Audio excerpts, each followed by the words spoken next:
పార్లమెంట్లో అమరావతి బిల్లు ఆమోదించడంతో సంబరాలు చేసుకున్న కూటమి నాయకులు. అల్లూరు జిల్లా అరకు నియోజకవర్గం కూటమి నాయకులు అరకు 4 రోడ్ల జంక్షన్లో పటాసులు కాలుస్తూ, రంగులు జల్లుతూ, బాణాలు కాలుస్తూ, కేక్ కటింగ్ చేసి, మిఠాయిలు పంచి, కొవ్వొత్తులు వెలిగించి సంబరాలు చేసుకున్నారు.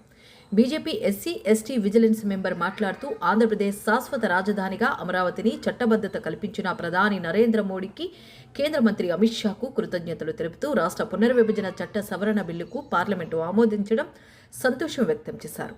నాయకులు ఏపీఎస్ఆర్టీసీ జోనల్ చైర్మన్ సీవేరి దొండుదొర, మండల అధ్యక్షులు మాధవ్, పేదాలబుడు సర్పంచ్ దాసుబాబు, బీజేపీ జిల్లా సోషల్ మీడియా కన్వీనర్ కొర్ర రామ్మూర్తి, కూటమి నాయకులు పాల్గొన్నారు.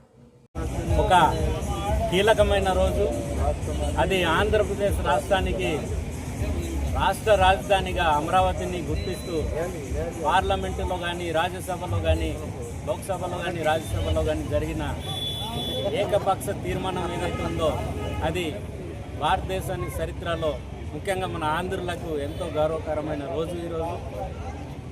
ఈ తీర్మానానికి సహకరించిన కూటమి నాయకులు, ఎంపీలు మరియు రాజ్యసభ సభ్యులు మరియు ముఖ్యంగా ప్రధాన భూమిక పోషించిన ప్రధానమంత్రి నరేంద్ర మోడీ గారికి మరియు అమిత్ షా గారికి, కూటమి నాయకులు, రాష్ట్రానికి దిశానిర్దేశం చేస్తున్న నారా చంద్రబాబు నాయుడు గారు, అలాగే లోకేష్ గారు, పవన్ కళ్యాణ్ గారికి మా ఆంధ్రదేశ ప్రజల తరపున కృతజ్ఞతలు తెలియజేస్తున్నాం.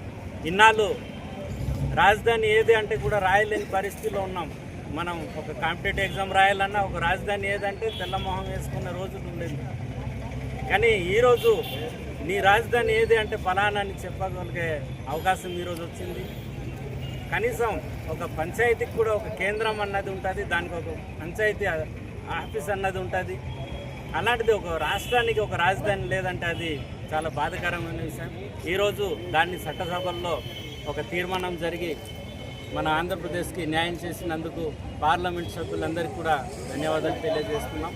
రాజధాని అంటే ఒక నగరమే కాదు, అది అభివృద్ధికి బిందువు. దాన్ని అది భావి తరాలకి అది భవిష్యత్తు. కాబట్టి ఇంకా మరికొన్ని అభివృద్ధి కార్యక్రమాలతో పాటు అనేక ఇన్ఫ్రాస్ట్రక్చర్ కానీ అభివృద్ధి కార్యక్రమాలు జరిగి ముందు ఇంకా రాజధాని మరింత అభివృద్ధి చెందుతుందని ఆశిస్తున్నాం. ధన్యవాదాలు.